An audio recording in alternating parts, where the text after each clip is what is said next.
आज हम बात करने वाले हैं हमारे पहले लेक्चर में। स्टार्टिंग लेक्चर है हमारा डे 1 और हम शुरू कर रहे हैं मोशन। मोशन फिजिक्स का टॉपिक है। एक फाउंडेशन बैच हमने शुरू किया है ऑनलाइन, हम उसको पढ़ा रहे हैं।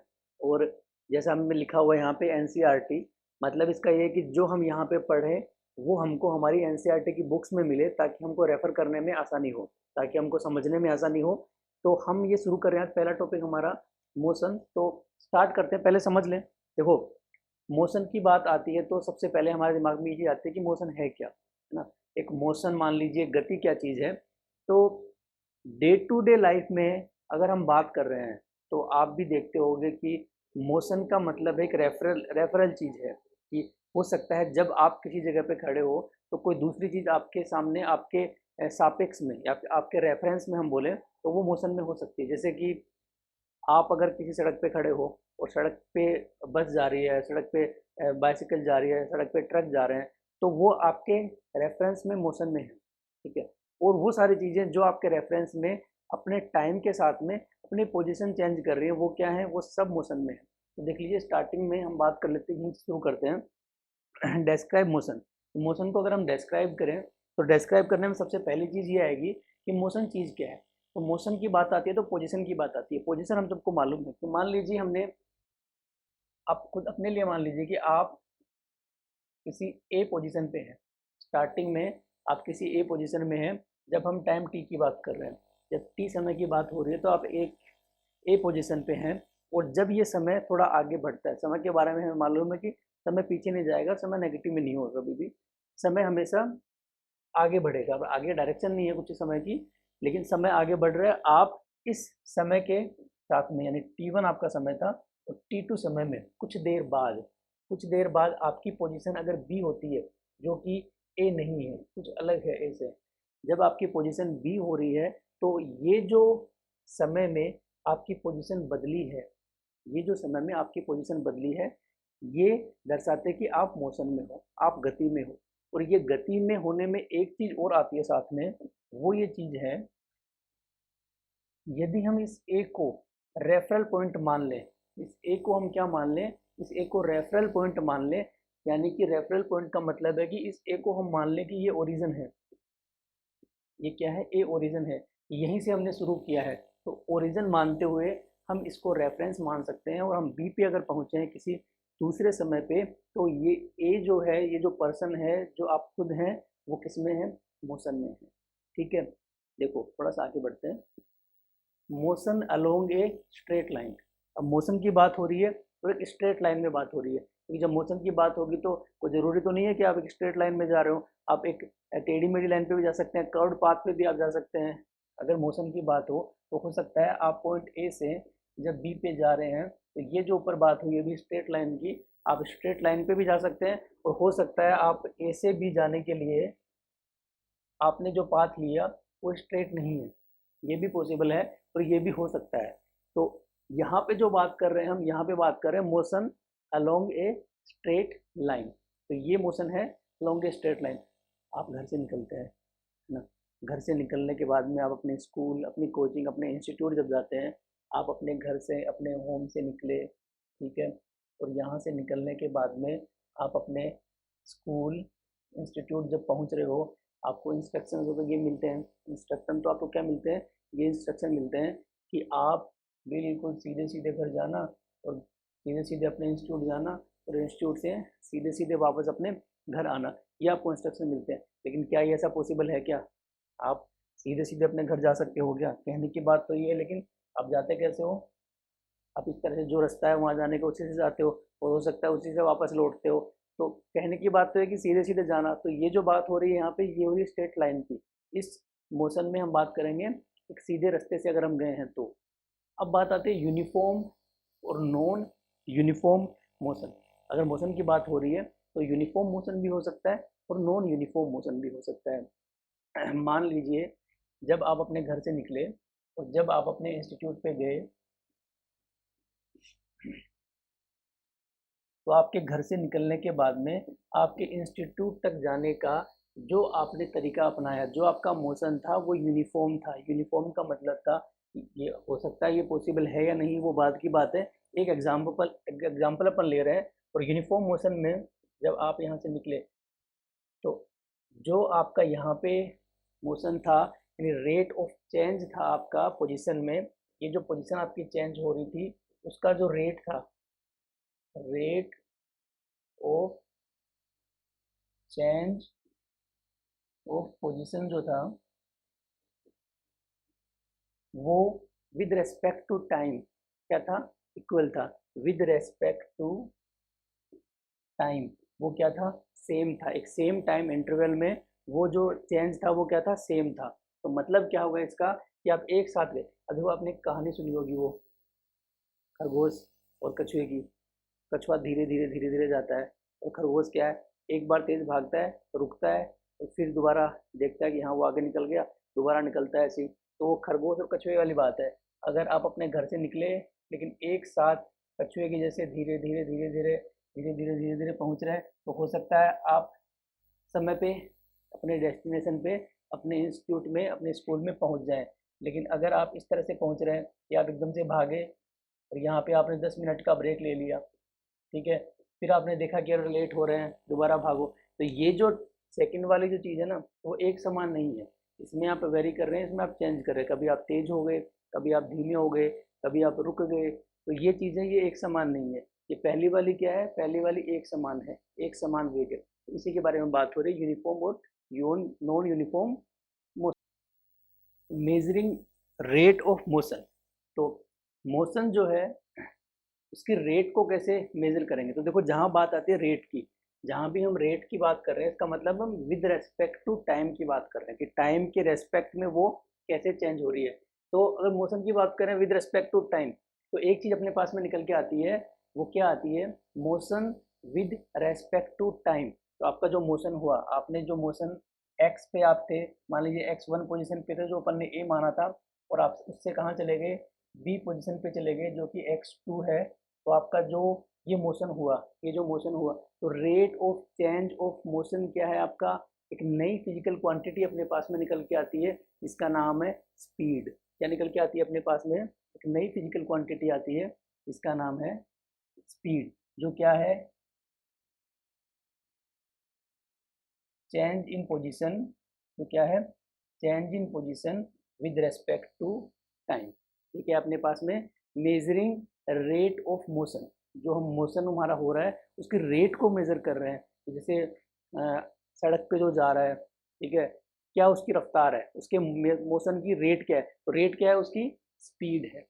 ठीक है, और स्पीड में हमारे पास में एक और चीज़ सामने आती है, वो ये है एवरेज स्पीड। कि जब हम बात करें कि हमने इस इंटरवल में, इस टाइम इंटरवल में हमने इतना डिस्टेंस कवर कर लिया, या ये हमारी पोजीशन में चेंज हुआ, तो वो क्या है, टोटल, यानी कि जो एवरेज एवरेज स्पीड इसी में आती है, वो क्या आएगी, टोटल डिस्टेंस कवर्ड, टोटल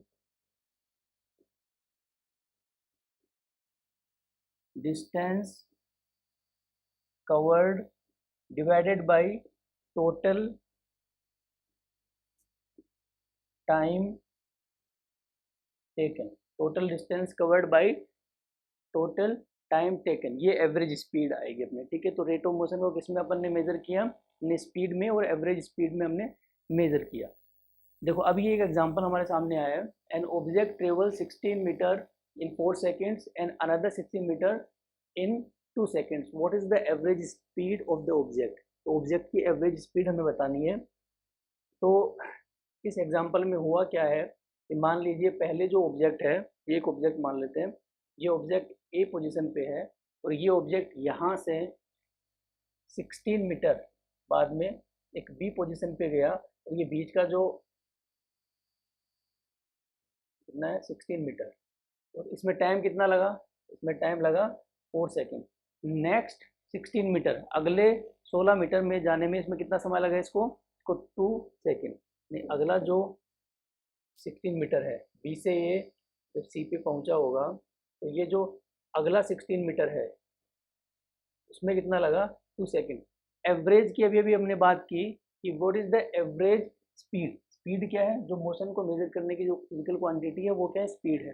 तो एवरेज AVG बोल दें, average speed equals to total distance covered, total distance covered. तो टोटल डिस्टेंस कवर्ड कितना है यहाँ पे 16 metre plus 16 metre by total time taken. तो टोटल टाइम टेकन कितना है 4 सेकेंड प्लस 2 सेकेंड, तो कितना हो गया 32 मीटर इन 6 सेकेंड्स, 32 मीटर इन 6 seconds, metre per second, 5.33 metre per second. तो ये क्या हुआ इसका 5.33 metre per second average speed of the object. चलिए स्पीड विद डायरेक्शन, एक और चीज़ आई अपने पास में अलग नई, स्पीड विद डायरेक्शन। कि अगर हम बात तो कर रहे हैं स्पीड की, बात स्पीड की चल रही है, लेकिन स्पीड में हमने साथ में एक चीज़ और ऐड कर दी, वो क्या ऐड कर दी डायरेक्शन। अगर आपकी स्पीड में rate of change of position है विद रिस्पेक्ट टू टाइम, और विद रिस्पेक्ट टू टाइम जब आपके rate of change of position है, उसमें अगर हम एक स्केलर के बजाय एक वेक्टर क्वांटिटी ऐड कर देते हैं, और वेक्टर क्वांटिटी ऐड कर देते हैं तो क्या बन जाएगा विद डायरेक्शन। तो स्पीड विद डायरेक्शन एक नई क्वांटिटी आती है, वो अपने पास में है v, और वो क्या होगी विद डायरेक्शन, यानी कि इसको बोलेंगे speed with direction, that is new physical quantity velocity. ये क्या चीज़ है, ये वेलोसिटी है।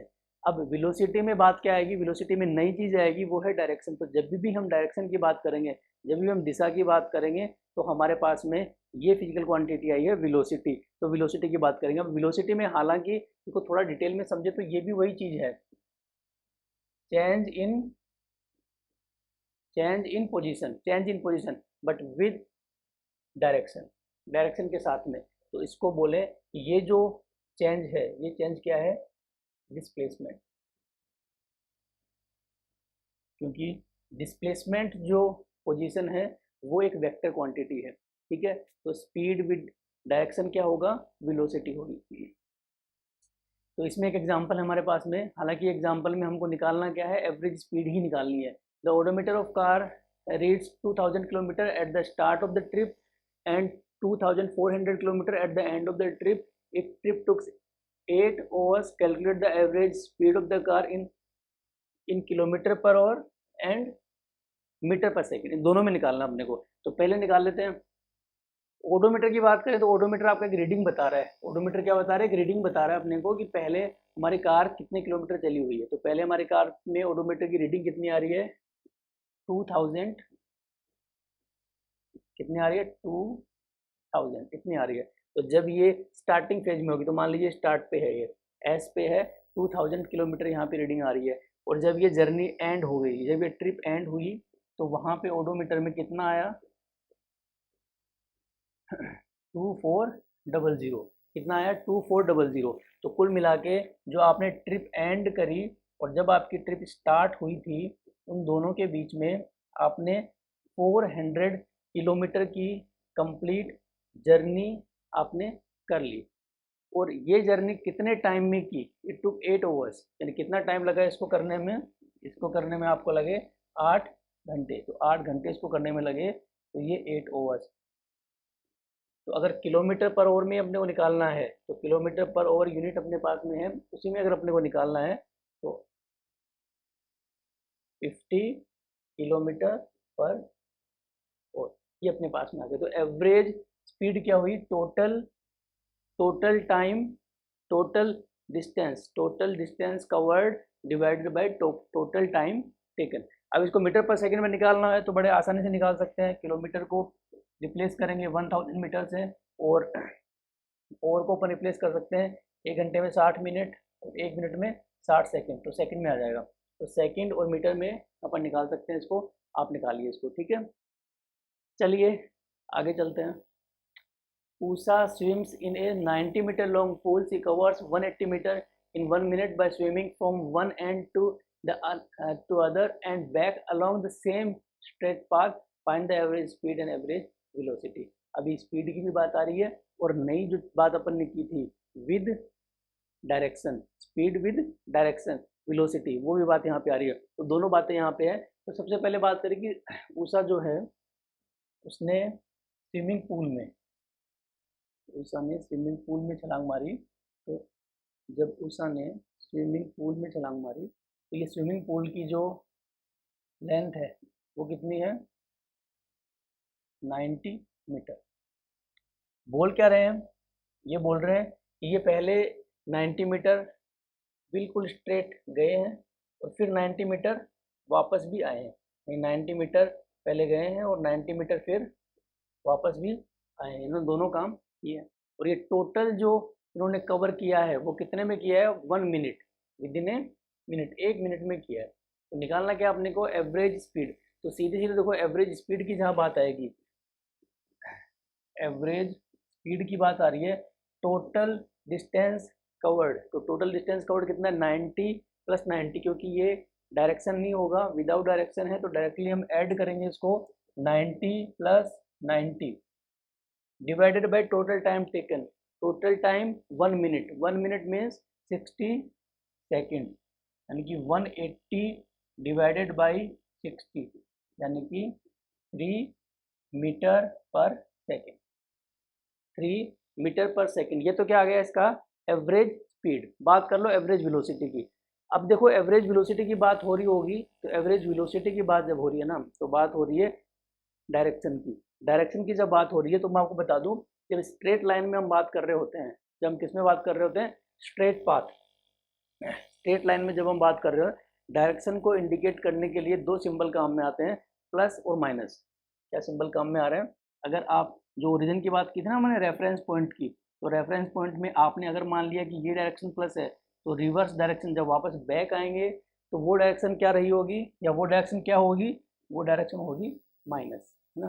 तो जब उषा ने जंप मारा है, तो अगर हम इसको रेफरेंस पॉइंट माने तो ये डायरेक्शन, अगर हमने इसको रेफरेंस पॉइंट माना है और ये डायरेक्शन अगर क्या है, ये डायरेक्शन अगर पॉजिटिव है, तो ये वापस आने वाली जो डायरेक्शन होगी वो क्या होगी, नेगेटिव होगी। तो इस कंडीशन में हमारे पास में